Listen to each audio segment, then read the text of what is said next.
मिट्टी के बंगले बना में अनमोल मनुष्य जीवन बर्बाद कर देते हो। 1 मिनट में मृत्यु हो जाती है, मकान पूरा हुआ नहीं मृत्यु हो जाती है। तो शर्म मारेंगे उस मकान का जिसका हमें ये भरोसा नहीं कि कल क्या हो जाए जीव के संग में। और जो मूल कार्य था जीवन का, इस मनुष्य जीवन का, वो हमसे भुला दिया।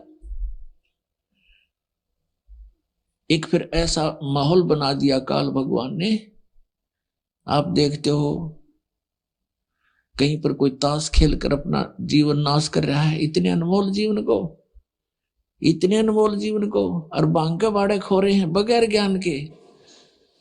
पुणात्माओं, आप भी ऐसे ही थे, हम भी ऐसे ही थे। और जिस दिन से परमात्मा के ज्ञान की रोशनी हुई है, उस दिन से वो दिन याद है जिस दिन से संदेश मिला था भगवान का, ये मार्ग हमें प्राप्त हुआ। तो इस प्रकार इस ज्ञान को आपसे प्रार्थना है जनसाधारण तक भी पहुंचाओ। अपने भाई बहन, रिश्तेदार, अड़ोसी पड़ोसी, ग्वांडी, सबसे प्यार से समझाने की चेष्टा करो। ये महाउपकार का कार्य है, महापरोपकार का कार्य है। अपने जीवन को हम नष्ट कर रहे हैं और हम भूल गए उस मार्ग को, भूल गए हम इस मनुष्य जीवन के मूल कार्य को। तो उसको बताने के लिए स्वयं परमेश्वर आते हैं। अब चारों युगों में परमात्मा आए, क्या बताते हैं? मैं रोत हूं सृष्टि को और ये सृष्टि रोए मोहे।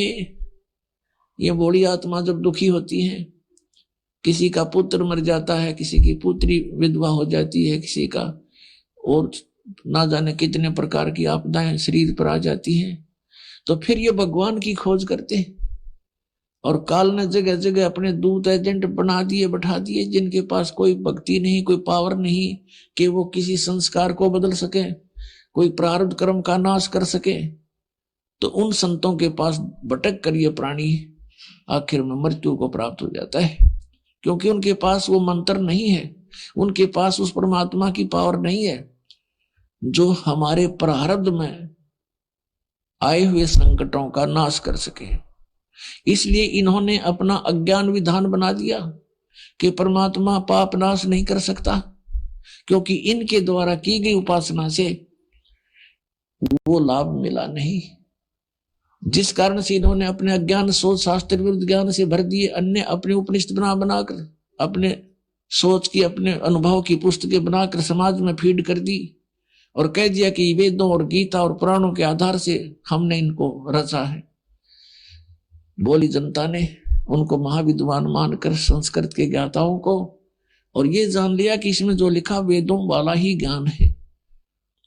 तो जिस कारण से हम जो थोड़ा बहुत विद्वान बनने की चेष्टा की तो उस अज्ञान को ठोक लिया। जो उन अज्ञानी ऋषि महर्षि मंडलेश्वरों का ज्ञान था, उनके द्वारा बनाए गए उपनिषद पढ़ते रहे, वेदों तक हमारी पहुंच हुई नहीं। और जब समाधान के लिए हम घर से निकले, क्योंकि जब प्राणी दुखी होता है, जब तक इसके पुण्य चलते हैं इसको कोई हानि नहीं होती। घर में भी सुख होता है, संतान भी ठीक होती है। तो ये सोचता है कि जो साधनाएं मैं प्रतिदिन करता हूं इससे मुझे लाभ हो रहा है। उनके करते करते फिर एकदम बिजली गिर जाती है, उसका कोई प्रोटेक्शन हो नहीं पाता। तो फिर ये सोचता है कि अब क्या करूं। फिर कोई बताता है कि वहां ऐसे ऐसे एक मंदिर में महात्मा रहता है, वहां जाइए। उस मंदिर के महात्मा के पास जाता है तो जैसा भी वो मंदिर का पुजारी बताता है, जंतर मंत्र वो भी करता है, उससे कोई लाभ नहीं होता। फिर आगे चलता है, कोई बताता है कि वहां गुफा में बैठा है एक महात्मा, तो वहां चला जाता है। कोई कहता है वहां जगन्नाथ जी के मंदिर में जाने से आपके सर्व पाप नाश हो जाएंगे, वहां भी जाता है। वहां से भी जब लाभ नहीं होता तो फिर या तो मर लेता है तब तक, या फिर नास्तिक हो जाता है। और फिर धनी बनने के लिए दूसरे तरीके अपनाता है, जैसे रिश्वत लेना, चोरी करना, डाके मारना, मिलावट करना, झूठ बोल कर ठगना। तो ये विधि धनी होने की नहीं, ये तो दूना निर्धन होता प्राणी से, पाप का भागी बनता है। अन्य तरीके से जुड़ा हुआ धन जीव के पास कभी नहीं रहेगा, क्योंकि वो उसके भाग्य में नहीं है।